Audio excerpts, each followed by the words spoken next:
Kembali bersama kami, pemirsa PDI Perjuangan resmi mengusung Gibran Rakabuming Raka dan Teguh Prakosa untuk maju dalam Pilkada Solo 2020.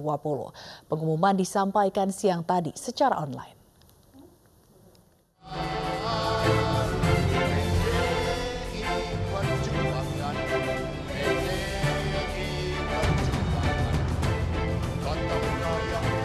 PDI Perjuangan akhirnya resmi mengusung Gibran Rakabuming Raka dan Teguh Prakosa sebagai pasangan calon wali kota dan wakil wali kota Solo untuk pemilihan kepala daerah 2020.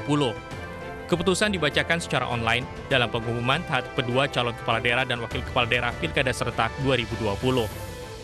Bergeraklah cepat turun ke bawah untuk mendapatkan simpati dari masyarakat, dari rakyat yang akan memilih masing-masing daerah tersebut.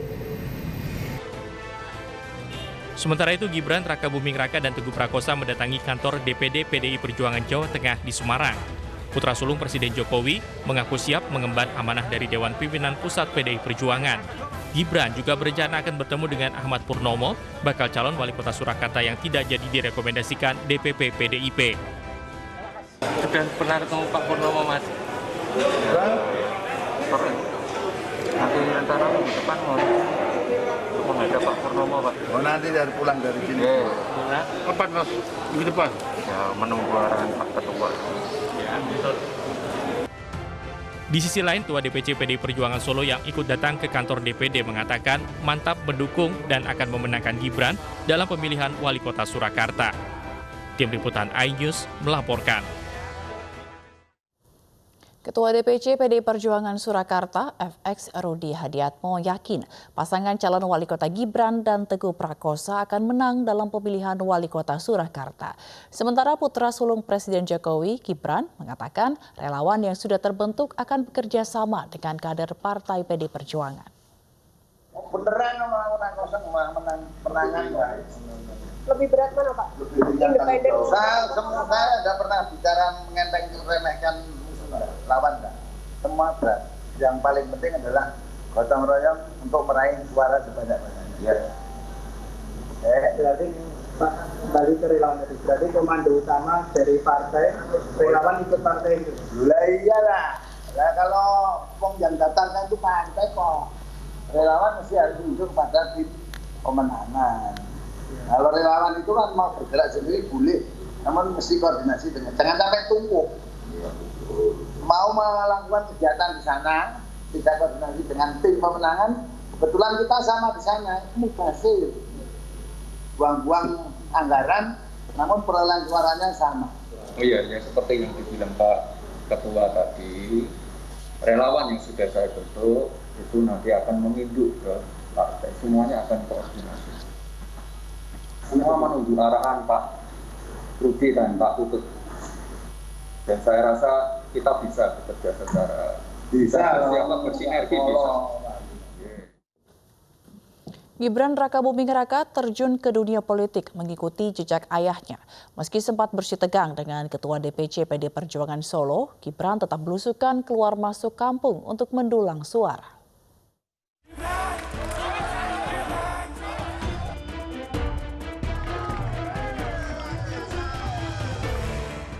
Putra Presiden Jokowi, Gibran Rakabuming Raka terjun ke dunia politik dengan mendaftar dan menjalani uji kelayakan dan kepatutan bakal calon wali kota Solo di DPD PDIP Jawa Tengah akhir tahun 2019 lalu.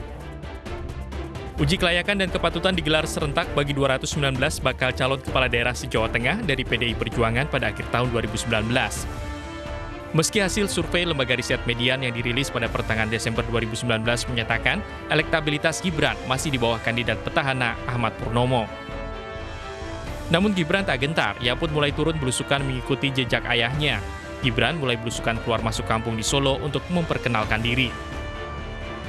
Sempat terjadi ketegangan ketika Gibran menyatakan akan ikut dalam kompetisi wali kota Solo sebab Ketua DPC PDI Perjuangan Solo FX Hadirudiatmo sudah memiliki dua nama, yakni Ahmad Purnomo dan Teguh Prakosa, berdasarkan masukan dari akar rumput. Meski keputusan akhir memang ada di DPP, namun Rudi sudah siap ambil sikap soal siapa yang akan dicalonkan DPP PDI Perjuangan. Tak ingin polemik terus bergulir, Gibran menyambangi kediaman Ketua Umum PDI Perjuangan Megawati Soekarno Putri di Teguh Umar Menteng, Jakarta Pusat. Didampingi Sekjen PDIP Hasto Kristianto, Gibran menyampaikan dirinya mantap maju dalam pemilihan wali kota Solo lewat PDI Perjuangan. Gibran juga menampik tudingan beberapa pihak yang menyampaikan dirinya akan maju di pemilihan wali kota Solo lewat jalur independen. Kini Gibran pun fokus belusukan keluar masuk kampung, menyongsong pemilihan kepala daerah serentak 2020 setelah dirinya mendapat amanah dari pimpinan pusat PDI Perjuangan sebagai pasangan calon wali kota dan wakil wali kota Solo bersama Teguh Prakosa. Tim Liputan iNews melaporkan. Pemirsa, Jenderal Polisi yang menjadi korban Joko Chandra bertambah lagi. 2 Jenderal Polri yang diduga terlibat dicopot jabatannya oleh Kapolri. Kali ini Kepala Divisi Hubungan Internasional Irjen Napoleon Bonaparte yang dicopot dan dimutasi sebagai analis kebijakan utama Polri. Napoleon diganti oleh Brigjen Johannes Asadoma yang saat ini menjabat sebagai Wakapolda Nusa Tenggara Timur. Sementara itu, Sekretaris Interpol Indonesia NCB, Brigjen Nugroho Slamet Wibowo juga dicopot dan dipindahkan dari kursinya. Kadif Humas Polri, Irjen Argo Yuwono menjelaskan dugaan pelanggaran mengenai red notice buronan kelas kakap Joko Chandra kini ditangani Propam Mabes Polri. Juga tentunya tetap meminta keterangan ya, karena kita berkaitan dengan etik ya, kode etik dan disiplin. Jadi kita tetap memberikan keterangan kepada ZNCB ya, ZNCB itu. Nah, inilah yang ditemukan oleh Propam bahwa ada kewenangan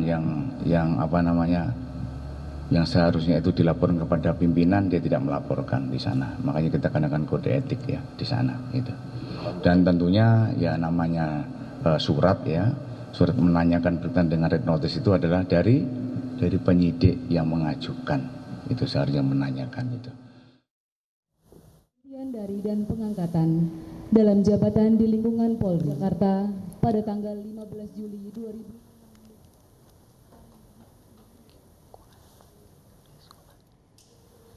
Sebelumnya, Kamis 16 Juli, Kabarreskrim Polri Komjen Pol Listio Sigit Prabowo memimpin upacara pelepasan jabatan Kepala Biro Koordinasi dan Pengawasan Penyidik Pegawai Negeri Sipil Brigjen Pol Prasetyo Utomo. Pencopotan jabatan dilakukan usai Prasetyo dinyatakan bersalah menerbitkan surat jalan untuk buronan Joko Chandra. Dalam upacara tersebut, Prasetyo Utomo tidak hadir, ia jatuh sakit karena tensi tinggi dan dirawat di Rumah Sakit Polri Kramat Jati. Perwakilan pejabat, laporan dan kembali ke tempat. Mantan Bupati Bogor, Rahmat Yassin, diperiksa kembali oleh KPK meski telah berstatus tersangka dalam kasus tindak pidana korupsi, pemotongan uang dan gratifikasi di Pemda Bogor. Rahmat tidak ditahan. Bupati Bogor periode 2008-2014, Rahmat Yassin diperiksa KPK dalam kasus dugaan tindak pidana korupsi, pemotongan uang dan gratifikasi di Pemda Bogor senilai 8,9 miliar rupiah. Meski telah ditetapkan sebagai tersangka 25 Juni lalu, usai diperiksa mantan bupati ini tidak ditahan. Kasus dugaan tindak pidana korupsi ini sudah berlangsung selama setahun. Pemeriksaan terhadap Rahmat ini untuk mengkonfirmasi pengembalian uang yang dilakukan oleh Rahmat. Mantan bupati ini sebenarnya baru saja bebas dari 5,5 tahun hukuman di LP Sukamiskin, Bandung dalam tindak pidana korupsi. Hari ini tadi KPK memanggil tersangka atas nama RY terkait dengan dugaan penerimaan pemotongan uang dan dugaan penerimaan gratifikasi di pemerintah Kabupaten Bogor.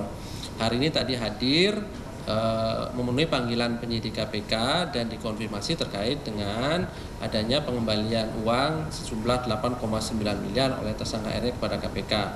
Sekali lagi kami sampaikan bahwa pengembalian uang tersebut tidak sekaligus 8,9 tetapi memang sudah diserahkan kepada KPK beberapa waktu yang lalu dan waktu-waktu berikutnya.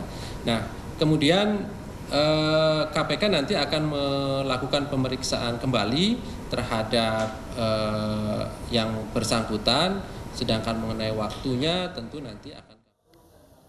Eksistensi partai politik di pemilihan kepala daerah akan kembali diuji.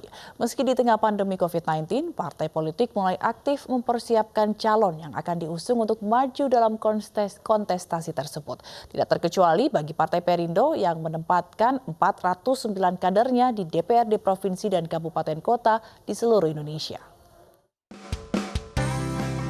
Kontestasi pemilihan kepala daerah serentak tidak lama lagi akan digelar. Partai politik yang memiliki hak untuk mengusung calon mulai mempersiapkan diri untuk menentukan dan menetapkan pasangan calon masing-masing.